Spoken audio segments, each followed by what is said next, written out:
नमस्कार। अगले अध्याय में ब्राह्मण और क्षत्रिय के मेल से लाभ का प्रतिपादन करने वाला मुचकुंद का उपाख्यान।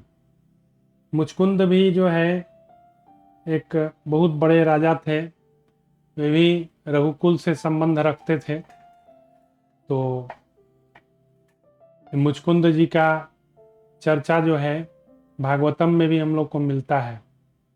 जब भगवान कालयवन को मारे थे तो मुचकुंद जी ही जो है उनकी दृष्टि कालयवन पर पड़ी थी तो जल के भस्म हो गया था। ये वही मुचकुंद जी है।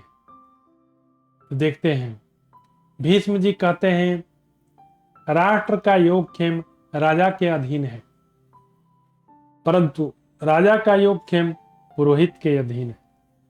जहां ब्राह्मण अपने तेज से प्रजा के अदृष्ट भय का निवारण करता है, राजा अपने बाहुबल से दृष्ट भय को दूर करता है।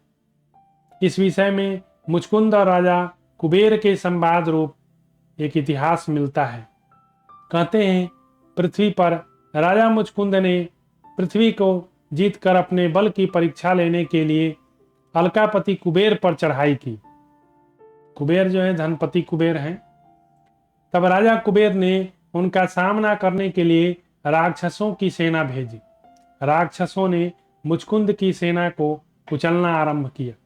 इस प्रकार सारी सेना को मारी जाती देखकर शत्रुदमन राजा मुचकुंद ने अपने विद्वान पुरोहित वशिष्ठ जी को इसके लिए उलाहना दिया।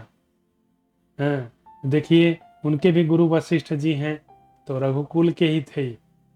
धर्मात्माओं में श्रेष्ठ महर्षि वशिष्ठ ने घोर तपस्या करके उन राक्षसों का विनाश कर दिया। वशिष्ठ जी के ब्रह्म तेज से सब मारे गए। इसके बाद कुबेर ने अपनी सेना को मरते देख मुचकुंद को दर्शन दिया और कहा। कुबेर बोले, राजन, पहले भी तुम्हारे समान बलवान राजा हो चुके हैं और उन्हें भी पुरोहितों की सहायता प्राप्त थी, परंतु मेरे साथ यहाँ तुम जैसा बर्ताव कर रहे हो वैसा किसी ने नहीं किया।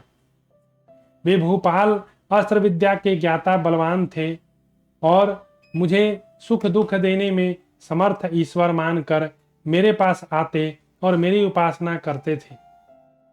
महाराज, यदि तुम्हारी भुजाओं में कुछ बल है तो उसे दिखाओ। ब्राह्मण के बल पर इतना घमंड क्यों कर रहे हो? यह सुनकर मुचकुंद कुपित हो उठे और धनाध्यक्ष कुबेर से यह न्याययुक्त, रोष रहित तथा संभ्रम शून्य वचन बोले।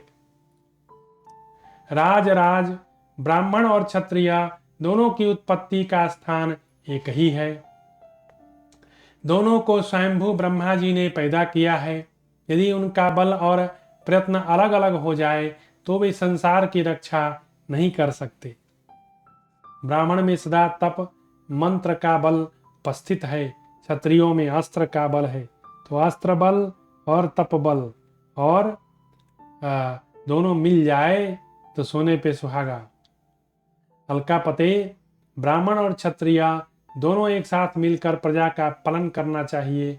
मैं भी इसी नीति के अनुसार करता हूँ, आप मेरी निंदा क्यों करते हैं?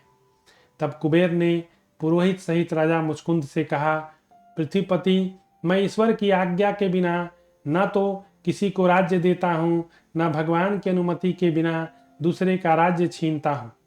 इस बात को तुम अच्छी तरह समझ लो। यद्यपि ऐसी ही बात है तो भी आज मैं तुम्हें इस पृथ्वी का राज्य दे रहा हूँ। तुम मेरी दी हुई संपूर्ण पृथ्वी का शासन करो। उनके ऐसा कहने पर राजा मुचकुंद ने उत्तर दिया। मुचकुंद बोले, राजा धीराज, मैं आपके दिए हुए राज्य को नहीं भोगना चाहता। मेरी इच्छा है मैं अपने बाहुबल से उपार्जित करके राज्य का उपभोग करूं। भीष्म जी कहते हैं, युधिष्ठिर, राजा मुचकुंद को बिना किसी घबराहट के इस प्रकार क्षत्रिय धर्म में स्थित देख कुबेर को विस्मय हुआ। अंतर क्षत्रिय धर्म का पालन करने वाले राजा मुचकुंद ने अपने बाहुबल से प्राप्त की हुई उस वसुधा का शासन किया। इस प्रकार जो धर्मज्ञ राजा पहले ब्राह्मण का आश्रय लेकर उसकी सहायता से राज्य कार्य में प्रवृत्त होता है और बिना जीती हुई पृथ्वी को भी जीतकर महान यश का भागी होता है। तो इस प्रकार यह चैप्टर यहाँ समाप्त हुआ। धन्यवाद।